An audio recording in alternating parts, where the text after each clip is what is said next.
Again, and to welcome everyone who has joined our presentation. I'm sure we'll have a few more joining as we progress. Our subject today is going to be tool shop optimization and how it applies for today's die shop. My name is David Lindeman. I'm a senior application engineer that works for Cimatron Technologies. I've been with Cimatron for the past 10 years, and I'll be the one doing the presentation today. And just a little bit about the company Cimatron. We are a worldwide leader in CAD/CAM solutions, but we have been specific in working for the tool and die makers in particular, or discrete manufacturer of parts, mold and die. So we're pretty much in the tooling industry, and our solutions that we write are specifically for tool makers. Cimatron's been at it for over 25 years now, and we have a worldwide presence, as you can see, in some 35 countries with over 20,000 installations. So a little bit about Cimatron. Now, as we go through our presentation today, if you have any questions, please feel free to ask them. The way to do that is to send a note. And as you can see by the instructions, send that note to Lisa Sterling, who is our moderator. That's just a right click, and you can send a note. Then we'll be able to go through those questions at the end when we're done. And as you're viewing, you may find that if you hit the enlarge button, there are like 4 or 5 icons on the upper left. Hit the enlarge button and select the option of with toolbar, and you'll be able to see the full presentation without a cluttered screen. So we encourage you to do that. Our subject today is going to be about concurrent engineering, and we're going to focus on what concurrent engineering is exactly. And to help us understand that, we'll talk about what concurrent engineering is not, as many people have different ideas of what they think concurrent engineering means. But the key is going to be understanding how concurrent engineering very well might be what's most important in improving delivery time.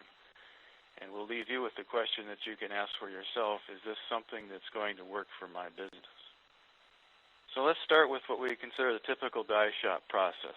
We've looked at many of our own customers and others to understand exactly what they're doing. And we're going to look in on the process after the quote has been awarded. Your shop receives the data, and now it's a matter of evaluating the data. Is it something that's usable? Does it match what the data was that was quoted? Is the data in good shape, or do you have to patch it? Do you have to fix it? Usually at that point, the job now goes to either the next available designer or the designer who is the most qualified to handle this job. And then it may go through a series of reviews where engineering managers and tool shop managers meet to decide if this is the correct way to go about doing this tool. It may go back and forth for a while, but once it's finally been approved, from there we'll order the parts, we'll order the steel. The job is then released on into the manufacturing part, or to the shop. And we think of that as a throw-it-over-the-wall kind of process, where the design is done. Now everything is handed off to the NC guys, the shop guys, and it's up to them then to build the die. And throwing it over the wall is actually a very fitting analogy, because sometimes we find indeed there is a wall there in the process. For one thing, it may involve the translation of data. From there, once it hits the shop floor, there are certain tasks that will need to be performed, such as wire EDMing the punches and the clearances and the plates. We may be sending some data to the NC machines for some 3-axis milling of the forms. Of course, everything will have to be drilled and tapped. That's another operation. And finally, it's all put together. These different tasks we find oftentimes are receiving their information by different forms of data. Could be the NC guys might receive a CAD file for their 3-axis work, whereas others just may receive a print. We find also that these operations are performed sometimes in entirely different departments, working independently of one another. So if asked, where is the job information? Where is all this information we've generated to make it? Where is it? Well, it's all over the place. And to be more specific, we mean by that if we were to go to the salesman's laptop, we'd find the information that he quoted to probably still sitting there. And looking at the design, we'd find it sitting somewhere on the CAD server after the job is completed. It's probably zipped up and sitting there in a directory somewhere. The actual NC code, the G code, It may be sitting on the controller on the shop floor. Probably it might be sitting on a shop floor workstation if it hasn't been discarded. All the drilling, the wiring routines, again, probably programmed right at the controller themselves if they worked off a blueprint, or for the sake of ease, it's been thrown away, no longer needed. And drawings are probably rolled up somewhere, sitting in a corner. At best, they're filed somewhere, and they're sitting off there on their own. So data is everywhere, and it's fragmented. What does this mean, though, having data scattered or put in different locations?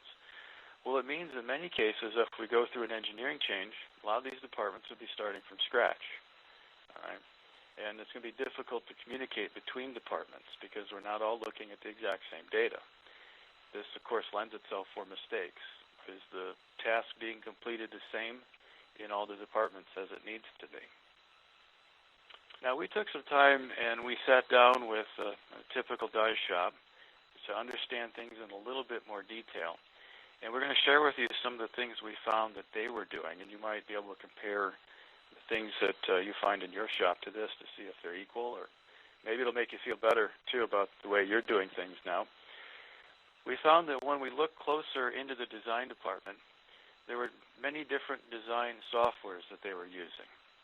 What would happen is the job, once it became available, would go to the next available designer who knew a particular software. So the job was then translated into that particular software, and they'd go about doing the job. So with all the different designers knowing different softwares, that meant multiple translations all the time to get things through design. From there, the job was then sent on into the NC department, and again we found multiple NC softwares. Particularly that was because different software is being used for different machines. Of course, they want to get the most out of the machine, so they're using a particular software. But their NC guys all had different understandings of different softwares. You can see where this would create a backlog on some machines because of the need to program for a specific machine. Even if they wanted to rough the job in one machine and then do the finishing on another NC machine, that would mean the job would have to be sent over to a different software to be programmed for that second machine. So lots of translations were going on to get it through the process. Why did all this come about this way? It's because what we were looking at in this case is what we call an evolved process. It just kind of formed itself this way over time. The shop would go out and buy the latest and greatest new machine, a high-speed 3-axis machine. And of course, they want to get the most out of that shop, new machine, so they buy the new software that goes with it. Usually it's a software that's recommended by the machine vendor. The idea being then that they're going to run that most efficiently. Perhaps they would go and hire a new designer, and they want to use his skills right away, but he doesn't know the existing design software, so right away they buy another software so that he can use it. Or it might be that as they grow, they want to take on more functionality, more tasks, so when they look at a solution, they buy the best possible software they could find, the best possible NC software at that time, or the best possible wire EDM software, whatever the case may be. But what the result is that we're left with many different types of softwares, and none of them talk to one another. They're disparate systems. Now, when we get into dealing with an engineer change, we find that this is a tremendous amount of pain that this shop is going through. They go back through the process where they look to see who is the next available designer that can handle this engineering change, and then the entire job is translated into that software. So it may not be the original designer, but it's this other designer who now is going to pick up where the original designer left off. That immediately means, of course, looking at the data and translating it into different software. Well, days could be lost in getting the data back up to a performable condition. There are patches to fill. There's problems with translations like this. From there, again, it's passed on into the NC department, and there's no saying that it's going to be programmed in the same NC software. But once there, whatever is available, that's what it's programmed into. So entirely new toolpaths are being generated, different from what was before. Perhaps the original machine is now tied up, so now it's going to be programmed on a different machine, which means programming it by a different person on a different software. After all this is done, with all these different translations and data going in different directions, the question now is it being transmitted through accurately? Does the design file actually match what's going to take place in being cut on the tool? And that is an issue that was being found by this particular shop. So looking closely at their results, what they found is they're repeating the same thing over and over again, particularly retranslating, starting from scratch with the new software and moving on. That meant that they were losing money on their engineering changes, which is a tremendous factor because so often, as the case in this particular job, the original quote was soft to make it attractive so they could land the work. But they figured they'd get the money back by doing these engineering changes. But what they're finding is they're not making the money they thought they were, and instead their delivery has been delayed. So that brings us to the subject then of concurrent engineering. How does concurrent engineering deal with a situation like what we just looked at, or the problems that we've talked about? Oftentimes people have their own idea of what they think concurrent engineering means. Is it a tool that's meant just to respond to urgency, something that you're supposed to do just so you can reach that particular due date? Well, for some it means their thinking is that it's all hands on deck. I'm throwing more engineering resources at the job, so that must mean I'm doing engineering concurrently. And what that really means, though, is they're doing different things to try to get things done quicker to meet the due date. They're making a designer work overtime, perhaps. Maybe they're dedicating more NC machines. They're cutting more parts at one time on different machines so they can get the die done. In some cases, we'll see a shop take on a second shift, get more workers, more hands on deck to deal with the task. Then there's the ugly word called outsourcing, realizing they're not going to make it in time, realizing their machine capacity is full. They may outsource the work to another shop. Of course, what that really means is you're sharing your profit with another company, a profit you did not intend to share. If you quoted outsourcing originally, it may not be so bad, but now that really hurts. But the process is really still the same process. It's just trying to get the process done quicker. We find we're still throwing data over the wall. There are still parts of the operation that have to wait until the first part is done, particularly all the NC and the shop floor applications having to wait until the design is finally finished. And in the end, what we find at the end of the day is that we have increased the cost to finish the job. Then what really is concurrent engineering? Well, it's not meant to be just a crisis management philosophy. What it is a designed workflow from beginning to end, from quote to delivery. All phases of manufacturing are intended to remain current so that everyone knows exactly where the design is at, how much is available to be worked with, and what the current release level is that everyone is working to. And as an engineering change comes along, concurrent engineering allows the ability to adapt on the fly. So it's not like all things come to a screeching halt and then we wait for one particular department to finish. Thought is to work smarter and not harder. Begin with, what do we need? Well, it's a different mindset. So we have to look at things differently. We have to think about things differently. And that means being willing to have an open mind to the way we do things. Everybody tends to get into their own comfort level. Things are working fairly well. Things are keeping up. So typically, people don't like to upset the apple cart. Now, of course, that's understandable. But we're finding more and more these due dates are getting tighter and tighter, and it's getting harder to make the delivery. So perhaps an open-minded view can help us to do that. And one question to ask is, how often do I translate the data, such as the example we looked at? Am I translating multiple times to get the job through the process? And then looking at the process, where are the bottlenecks? What's holding things up? Do I see too much work going to one machine, or are things taking longer to get through design than I would like? And the real question now becomes, in the way I'm using the software, the way it's configured, does it allow for concurrent engineering, or is it actually hindering me? Finally, we'd have to look to at training people on, first of all, having the new mindset involved in concurrent engineering, but sometimes it involves looking at people and understanding a need for more skills. It's not just a matter of reading blueprints anymore, but to understand the process much better and being able to help speed the process along. Everyone plays a vital part in making sure that the due date is delivered, and that's part of the mindset of training that's involved. So let's take a look at an example of concurrent engineering, and we're going to start at the very beginning. We're going to start when the RFQ comes in, because that's the first place that decisions are actually made. That's the first place where the shop is actually touching the data. Of course, a lot of work goes into getting quotes, and sometimes quotes are quoted over and over again before the job actually lands. We find in many cases shops are quoting and getting maybe 1 to 3% of what they actually quote. And more are finding that pressure is being put upon them to provide some sort of preliminary strip layout when they deliver the quote. Could be just a picture, of course, but it's something that helps the customer be assured that they understand the process that you want to put their metal through. And for that matter, if a strip layout could be done in a few minutes, where it wasn't a time-consuming process and slowing down my quotes, then why not include it if it's going to improve the chance of getting the job?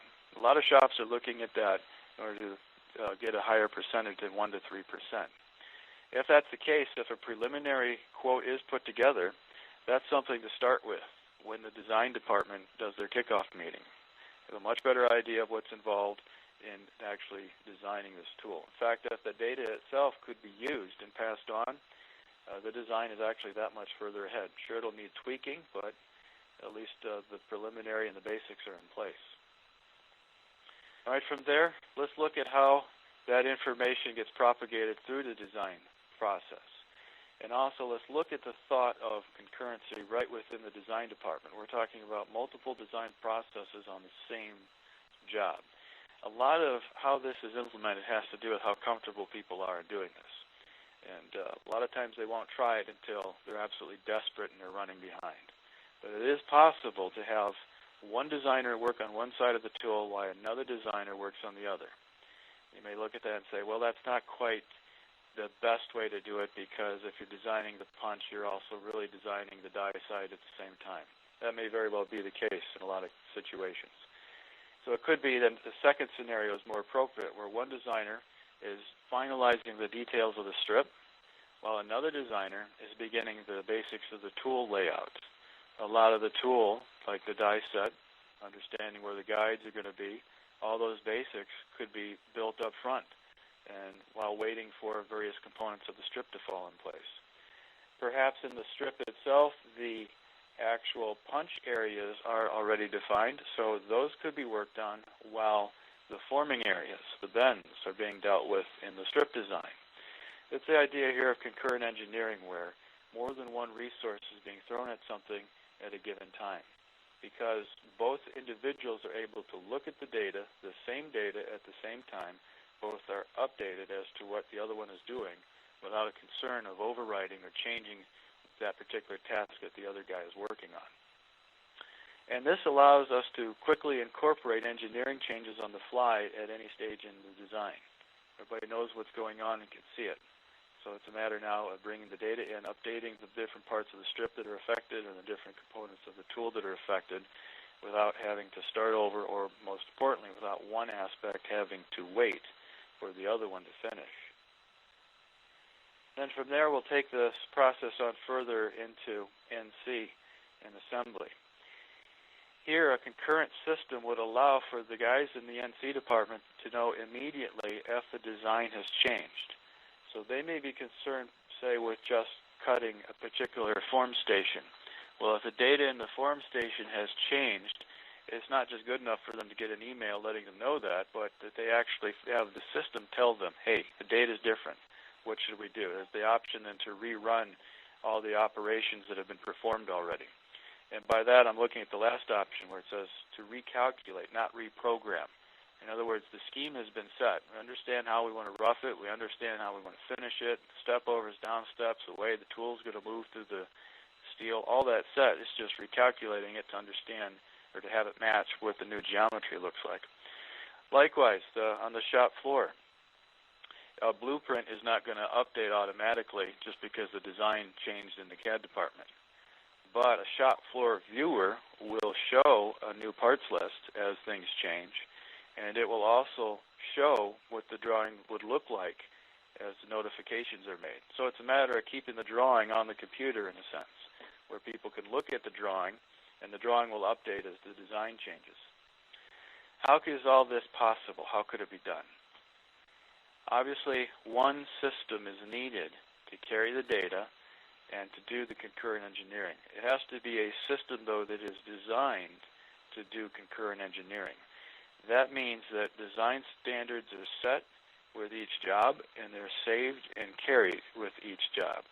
That means when I understand the material that I'm using, whatever it is, hot rolled, draw quality steel, whatever it is, the material specs, how it's going to affect the bend conditions, the thickness, that's all saved in with the job. Likewise, the different clearances that we're going to make with the punches. Could be the factor of 10 or 12% that I'm going to use for my clearance. Well, that's saved in with the data. That's part of our setup, so that from then on, all the punches are going to use the same rule.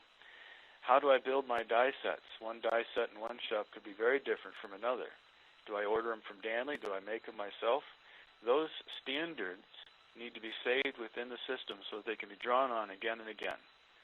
And that way, too, with standard components, with all the designers using the same standard components, you're ordering from the same place. It's not like each designer now has orders coming from different catalogs, different companies. Plus, everything's the same. That means if I'm using the same component in every design, then the hole for that component is going to be the same. How I cut that component, how I cut the hole, is going to be the same. That means also that the same design standards are available at the very, very beginning, actually during the quotation. The quote can be handled with the same understanding of the material, how it's going to form, how it's going to bend. Likewise, the die, all the components, that information at the quote stage can be understood and used. And everyone's on the same page then. That means the information that's generated with the quote, maybe the preliminary strip, the different forms, even the rough idea of the die set and the quote, done in just a few minutes. All that information now can be passed back and forth between quoting and design. Likewise, with quoting and design, NC and assembly are also on the same database. That means if a design changes, NC immediately understands and are told by the system that things have changed. So now when we start talking about great things like NC automation, now it can begin to really make sense and apply. For instance, the thought of being able to drill automatically. If I drill my holes the same all the time, I drill and tap everything the same. Teach the system how to do that. Then as the design may change, if a hole moves, if the hole becomes a different type of hole, the system can see it and then apply this new cutting procedure to it. In other words, now I'm going to cut the hole the way I would cut that changed hole. All right, so that's something that Cimatron has called auto drill, and that's part of the automation process. Likewise, even with the 3-axis milling. If we know how we're going to cut that job, typically we rough a part the same every time, using the same cutter, same down step, same side step. Save that information within the system, then apply it as the geometry comes in. Now it becomes a one-click approach. Well, if that geometry were to change, why should things be different? Just reapply it. It's not like you have to set up new strategies and new schemes of how you're going to go about cutting it. Also on the floor with assembly. Immediately assembly understands that there's a design change. That's because they can look at the detailed drawing right on the computer. There it is different. All right, the bill of materials also shows a change. So if there's more components that need to be ordered or if a component's deleted, it's there and it's understood right away. It's instant access to information for taking measurements, for understanding how things go together. All that is invaluable. It's not like they have to wait now for a new blueprint to come out before they can begin the work that they have to do. Well, with all that being said, we've focused in on the role that the software plays in concurrent engineering, and we'd like to take a closer look now at the software in particular. Cimatron is, of course, designed to deal with concurrent engineering, so it's the model that we're using. But I don't want to turn this into just a demo. Okay, we still want to talk about concurrent engineering, and we'll use pictures from screenshots from Cimatron to understand a little better how things work. We want to particularly pay attention to how information is passed on downstream and how it begins to apply from one task to the other. Here we're looking at the material setup within Cimatron. Of course, the database is there for picking the type of material you want. The bend condition, that factors in with the material. Here's an example of hot-rolled commercial quality. The thickness is typed in. That stays with the job all the way through whatever application would require it, all the different bends, all the different analysis. Likewise, here we set the tool information. I understand where the punch is going to go, okay, or eventually will go, but what will be the clearances around the punch for the stripper plate, for the die plate, for the holder. Also, what type of punch configuration? Do I want it to come straight a distance, then relieve off at an angle? Do I want it to start with a shear edge and relieve off, or straight through? The punch type can be defined, and then that will be the same throughout the entire job, unless, of course, I tell it differently on a specific punch. Well, right away, we can begin using the information for establishing the blank. Here's the blank function within Cimatron. You find it's using the exact same material.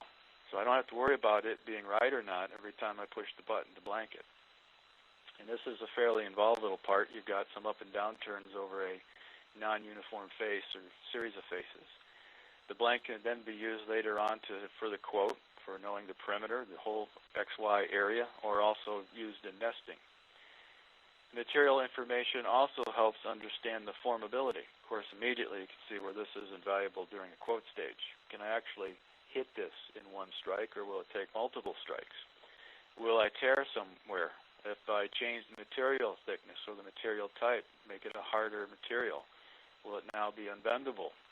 All that information is important as we quote it. But that's information also that applies to understanding how I'm going to lay the strip out. So it's information that can be used by design. That same material information also is used then with the different unbending operations.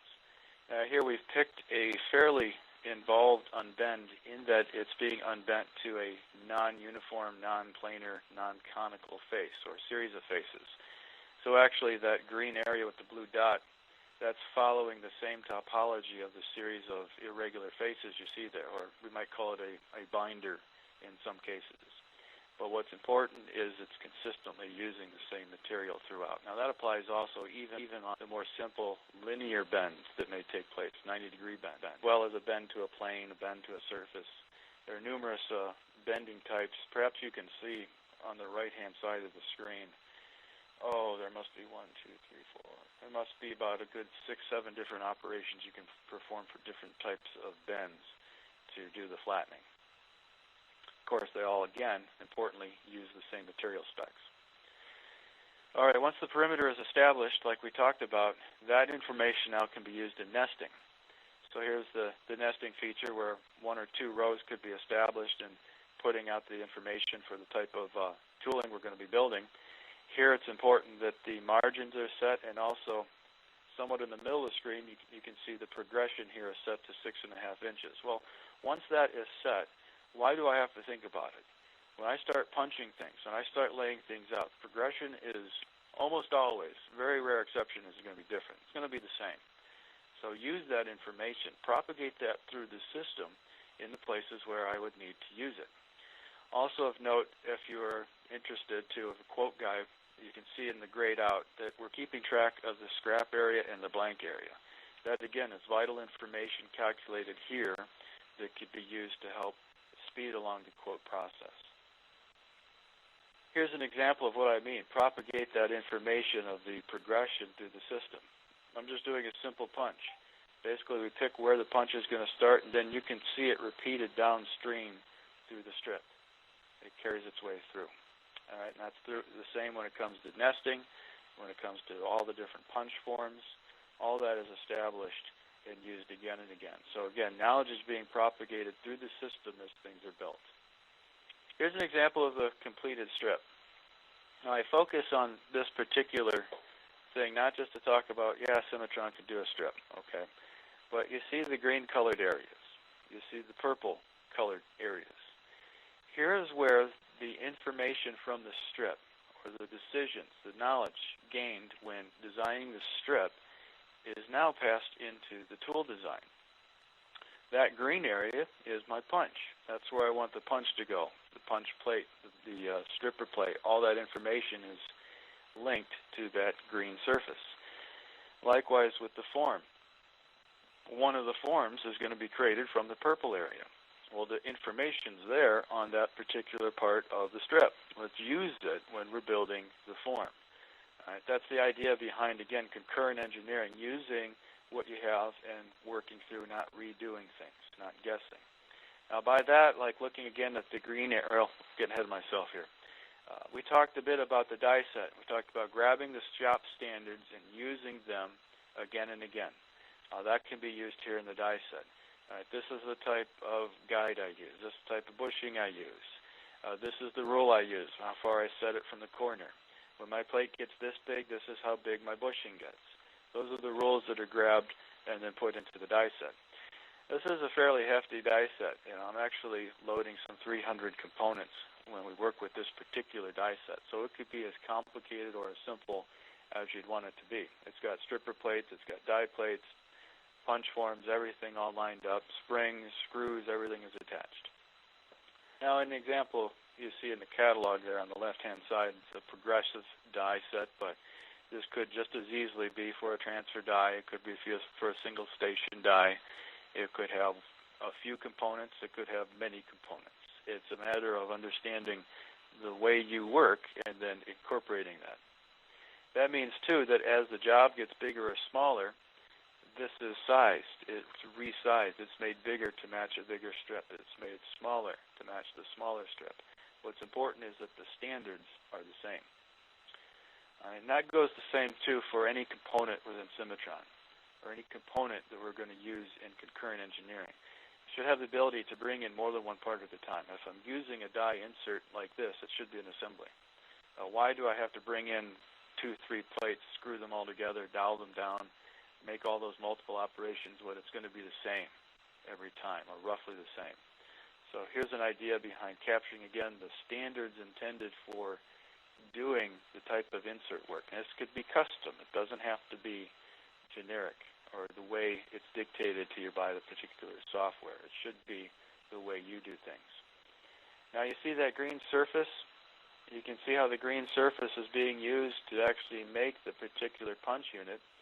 Here's what that looks like. This is the dedicated punch creation tool. Basically, you pick that green surface, you tell it to go all the way to the backup plate, you tell it how far to push down past the steel of the strip into the die insert, and we apply the rules now. We told it how much offset we wanted when it gets through the die insert. We told it the angle to relieve it. All that information is applied by picking that one green surface. It propagates through the entire die set area. From that, of course, the bill of materials has to constantly update. So as I add components, as I take away components, it's an ongoing, active document. It's always there, it's always active.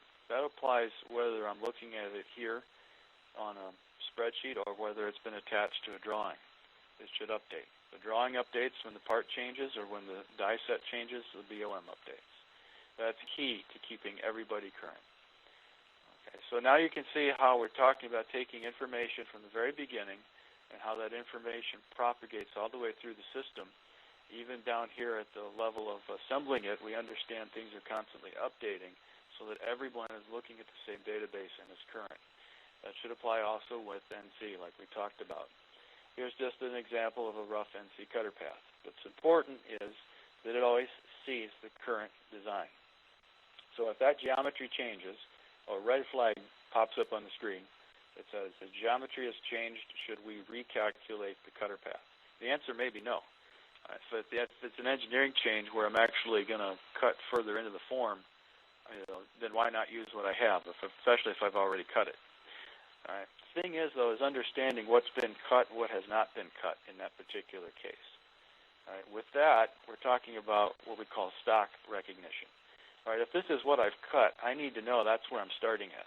Then when I incorporate the engineering change, I know now there's a wallowed area that's going to have a lot more stock in it, and that's where I need to incorporate another rough cut.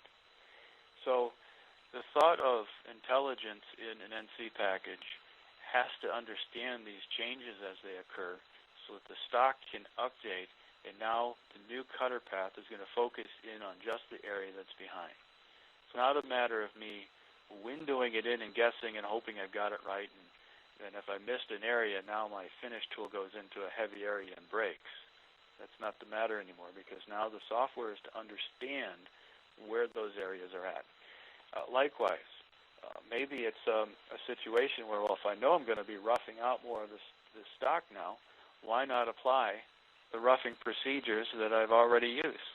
I apply it through a template. It knows where the stock is at. I tell it, this is the tool I want it to use. This is the way I rough. And within a click now, it goes after that remaining material. So that's the idea of how information propagates through, and immediately the engineering change affects the way things are being handled in all the different departments, including the wire department and also the drilling department. Here's an example when we talked about automatic drilling before. Basically, it identifies the different holes. It sees holes that have pockets on top of them. It sees holes that need to be counterbored, drilled through holes, line holes, tapped holes. And then I define the way I like to do it. This is always the drill I use when I'm drilling and reaming a quarter 20 tapped hole, or drilling and tapping a quarter 20 tapped hole. That's saved in the system. It's applied again and again and again. So after a while, once the system is taught how to drill and tap, it automatically will do it by identifying the hole size and the hole shape. So if this changes, the operation is rerun. I understand the ones that have been drilled and the ones that may be new that need to be drilled, or the ones that have changed and need to be re-drilled. Now the system attacks just those new holes, and those are the ones I apply a drill sequence to. So that's quite a bit of information we've thrown at you. We're trying to keep this on the idea of how concurrent engineering really can affect delivery when it comes to die production. Just a few comments that you can read from some of our customers talking about how they desired things to be more effective and improve the process that they were dealing with. And they wanted to look at automation, but they understood that there were some things they needed to do in order to get that level that they were looking at. Here's another one. And a lot of this has been done by people who have spent a lot of time looking at different softwares, and they had a goal in mind. They wanted to see their process improve. And this is what they used. So we're going to pass some of that information that they've really given to us by their process on to you, and hopefully you found this to be interesting and informative. So the question is, as we look at this, applying concurrent engineering to the die design can really help. It can increase productivity and also shorten delivery time. Importantly, it makes you more responsive to the changes that come about with customer data, and that's going to help your bottom line. The question is then, is it something for you? Can you make concurrent engineering something successful at your shop? Is that something that interests you? So with that, we'll take a look at some questions, should you have any. I'm going to toggle over and see now if we've got any questions so far, and I'll be looking at them here on my screen.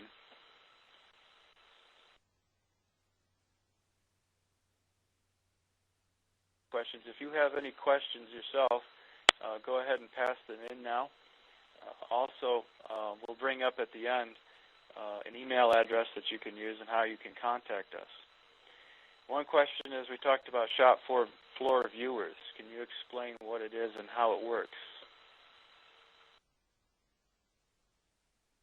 The idea of a shop floor viewer, a lot of places are generating a print, sending it out, and that's how things are being assembled, is by looking at the print. And that's how things have been done for years. The thought of a shop floor viewer is to put a seat of the software out on the floor where basically all they can do is look at it and take measurements. So they can generate a drawing, put a view on it, take some measurements, put some dimensions on it, and use that instead of something like a blueprint. Of course, you can see how important that is. If the design keeps changing, you want to make sure that the holes that are being drilled or the way the components they're ordering, all that information is current to what the design is. So the shop floor is basically a viewer package out there on the shop floor that everyone can access. You can't save, you can't change the data, but you can access it and look at it. Does Cimatron allow the use of commercial catalog products? Yes. In fact, with the system, come catalogs from well-known vendors like Dayton, Danley. There's a few others in there too. There's quite an extensive list of different catalogs as well, and those catalogs are always being updated. We're adding more catalogs to the system at all times, so that's something that we get a lot of feedback from our customers on, the catalogs they need.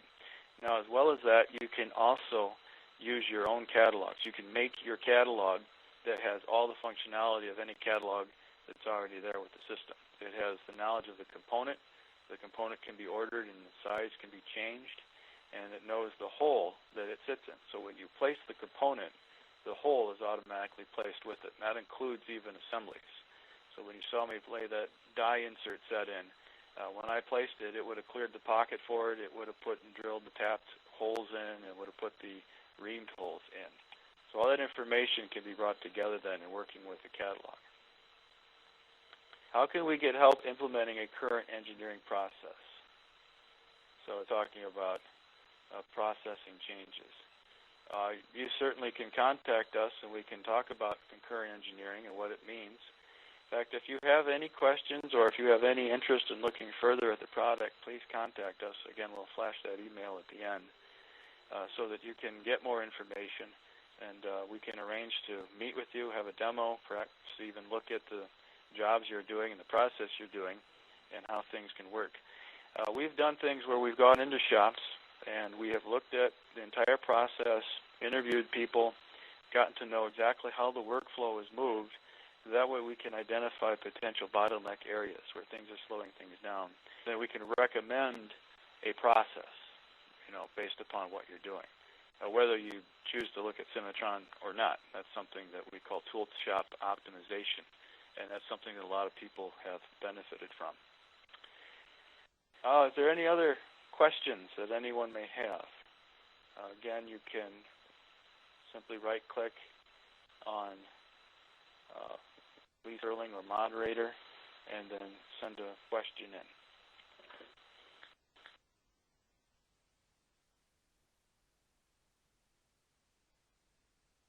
Okay, I'm not seeing very many more questions, so let me flash this on the screen. I'd like to thank everyone for being here and attending this event. You can contact us further at info@cimatrontech.com. You can reach us by calling 248-596-9700, or please feel free to visit our website, cimatrontech.com. We'd be happy to hear from you, and if you have any further comments, please contact us. So again, thank you for attending our event.